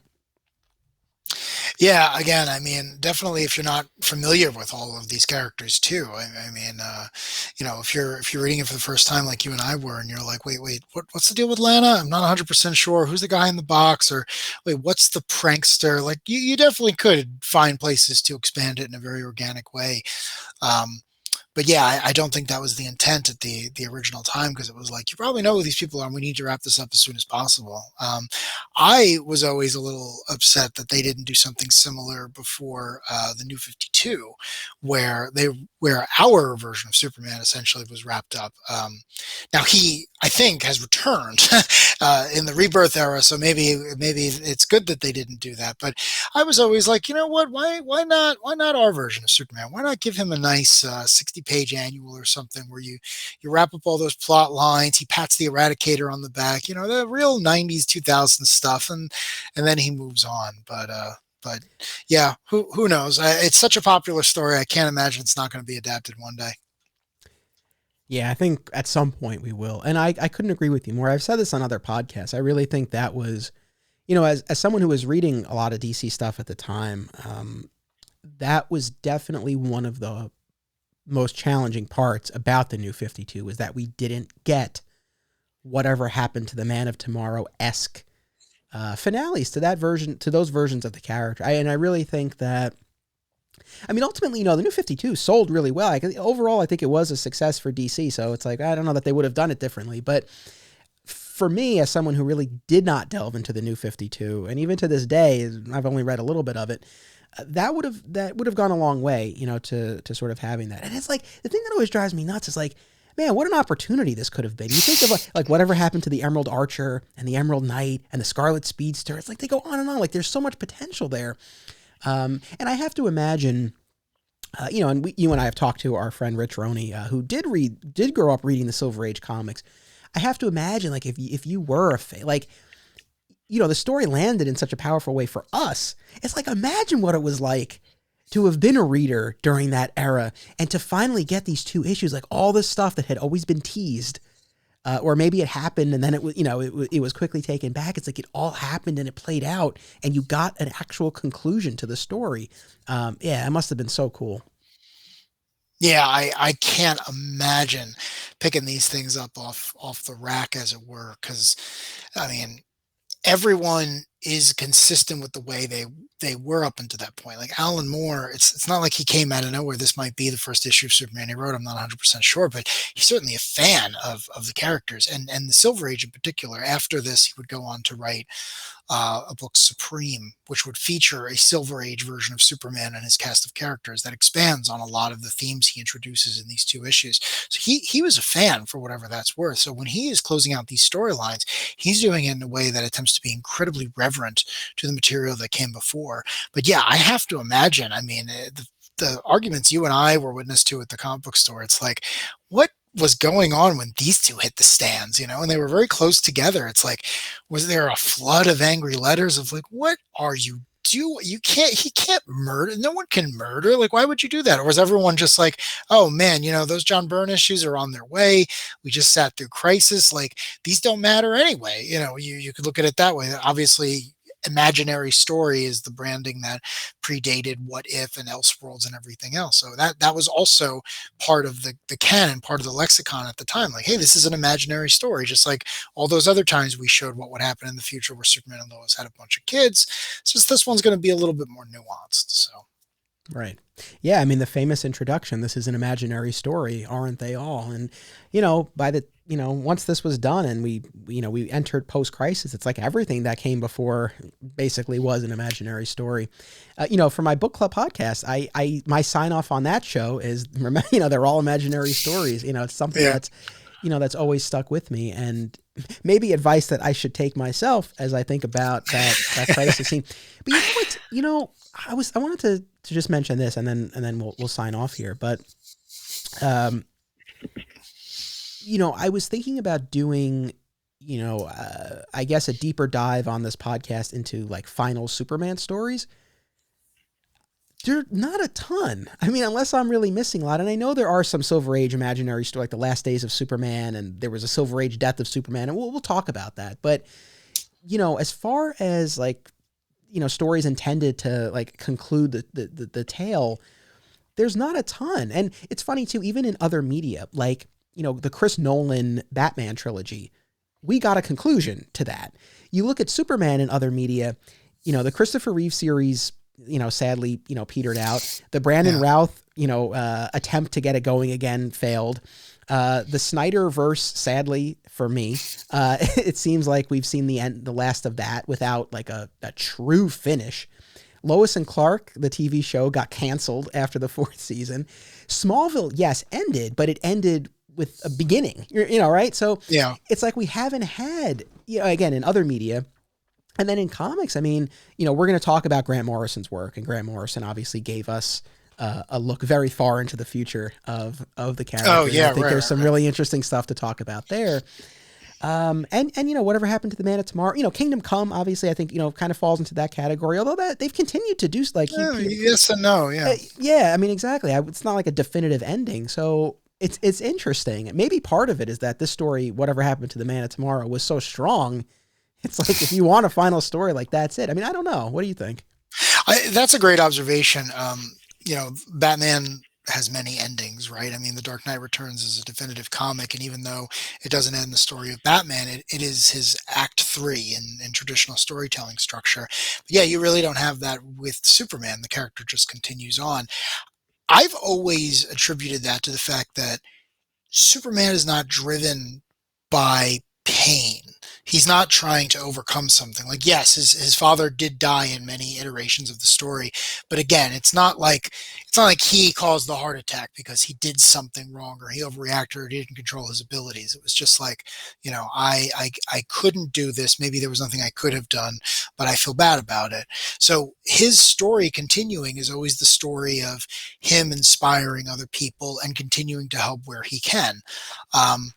Yeah, it's actually interesting you bring up the Morrison one, because it's literally like, not only is there no final story for Superman as a concept, but this version of Clark Kent is going to continue forever. Like, we're giving him special dispensation. He's so important to us that Morrison is just like, no, you know what? You continue until the heat death of the universe. So yeah, off the top of my head, I really can't think of any. I'm sure there are many out there that we're missing, but yeah, there's nothing that jumps to mind that if like Zack Snyder was told like, hey, listen, we're going to give you one more movie, but you need to end this. I don't know what he would pull from. Yeah, it is very interesting. The one thing though that I do really like is, even the Smallville crisis scene, as much as I had issues with it, but that Morrison's approach, which again we'll talk about in the future, that he's with Lois, and I think regardless of what form that takes, that I think is a key part of it. I will say though, going back to again the previous episode of this podcast where Ken and I talked about our top 10 favorite Smallville moments, one of his was the moment, and I think it was a season 1 episode where, the Freak of the Week had the ability to see the future, to see the future of the person he touches. And when he touches Clark, we just see the cape in the clouds. And he tells Clark, you have no end. And I thought that was so great until the crisis scene where clearly that turned out to not be the case. Well, but, I mean, again, anything can happen. I mean, again, if they were to start a Smallville show, it's very easy for him. His powers were taken away. You can give them back. It's been done before. Very famously, when Clark and Lois got married in 1996, he lost his power so that he could have his honeymoon. To read into that what you will, but he got them back, and he was able to go off and do a bunch of nonsense. But the best thing about these stories is that everything can change and everything can go in any direction as long as the imagination is there. And Superman is the most imaginative franchise. So again, I think if they wanted to do more stories featuring those, if Tom Welling was like, hey, you know what, I'm young enough, let's do it. Let's come back. I think he could get his powers, and I think he could be, Superman Eternal. Why not? Certainly, if he's raising those girls, let's have that story. I feel like with Superman and Lois, we're basically getting that in its own way. Yeah. It's so funny. I don't know. You probably saw the story recently. Welling gave an interview where he said he would be interested in playing Superman to Rob Pattinson's Batman. And it's like, look, I love Tom Welling, but it's like, get out of here. It's like you had the opportunity. It's like, honestly, when he says he would play Superman, he probably means he would wear flannel and chop wood in a field. He's like, well, that's Superman, right? But it's like, even if he were willing to wear the costume, it's like, look, you had a 10-year show, you had an encore. No, that's it. It's like, you didn't do it then. I don't want to see it now, to be honest. Yeah. But I also don't think he have any intention of doing that. That's crazy. I didn't know he said that, but that's funny because my understanding of the Pattinson Batman film is that it's going to be tonally much different than Smallville was. So it would almost be funny to have that version of Superman show up and be like, what are you doing to those poor like penguin goons? So I don't know. I would definitely watch that. Well, my friend, thank you very much for joining me. Again, look, I wish I could say that, my position has changed. I do genuinely understand why you liked the encore, the finale for the Clark Kent of Smallville. I wish I shared that, but again, there are aspects of it that I liked. I'm glad, we are definitely in agreement about whatever happened to the Man of Tomorrow. I mean, it's such a great story, and I'm glad we got to talk about that as well. And yeah, I don't know. Is there anything else that you want to say before we sign off? The only thing that I thought was very interesting about the Man of Tomorrow comic that I had never done the math for is, I don't know if this was arbitrary, but knowing Alan Moore, it wasn't, is I can't pronounce his name, so I'm just going to call him the Imp. The Imp says, I have been mischievous for 2,000 years. And I thought that was kind of funny, because that would have been right around, 0 BC or AD or whatever it is. And then he's like, well, before then I was virtuous for 2,000 years. And I was like, well, now I kind of want to see that story. Like, there were definitely DC characters who existed in between 2000 BC and 0, and it's like, was the Imp running around as some really noble character? Is he the Lord of Order or something? Like, it was one of those things where I was reading it today and I was like, wait, 2,000 years? Like, that's far shorter a period of time than I thought you were talking about. So it was one of those things where it just jumped out at me, where it was like, oh man, I kind of want to see that story. Like, Alan Moore's written a lot of, he's written many stories that deal with characters from the fifth dimension. Lois says in the story, he's difficult to look at because he has the 3 dimensions we're used to and a couple of other ones. Alan Moore's used that in many other stories. So the idea that that type of character was incredibly virtuous for 2,000 years, where other DC characters would have been, it's like, oh man, please give me 6 issues of that. I would definitely read that comic. Yeah, very interesting. I know, I was thinking about that as well. Well, listen, again, thank you for being part of this. Hope people enjoyed. This is I know I came in hot on this one. I guess I kind of stayed that way throughout. I feel very strongly about this. But again, to those who enjoyed that Smallville scene, I'm really glad that you did. And to anyone who hasn't read Whatever Happened to the Man of Tomorrow, please do. It's a brilliant story. You're going to be back for the next episode. We're going to be talking about Superman in the Golden Age. So that's the next trilogy of episodes. I'm going to be looking at Superman in the Golden, Silver, and Bronze Ages. So, I've spent some time pre-crisis in the pre-crisis Origins episode, and then, of course, talking about this Alan Moore story now. But over the next 3 episodes, I'll be looking at a selection of stories from each of those eras, and I'm really excited. I think it'll be interesting. And then, of course, you and I are also doing our Grant Morrison New X-Men discussion. So Part 1 is out now. Part 2 will be out in a week. So if you enjoy listening to the two of us, there's a lot already out and more to come. So thank you, Mike. Thank you to our audience. Hope we'll see you next time. And until then, what is my sign off for this show? See, this is the problem. I do these multiple shows, and occasionally I don't know that it's happened yet where I've had the wrong intro, where I've said the wrong name of the show. I don't know that that's happened. And with the sign off, yeah, this might be the first time. I could cut this, but I'm not. I'm going to leave it in here because in my time of saying that, it's come to me. So again, thank you to everyone for checking this out. We'll see you next time. And until then, remember, it's about what you do. It's about action. Digging for Kryptonite is a Flat Squirrel production. Art by Greg Schiegel, music by Basic Printer. If you like what you heard, be sure to listen to My Comic Shop History, available on most major podcast platforms. Sign up for exclusive additional content, including the Digging for Kryptonite companion podcast at patreon.com/Anthony Desiato, and watch my documentary film, My Comic Shop Country, out now on Apple TV and Amazon.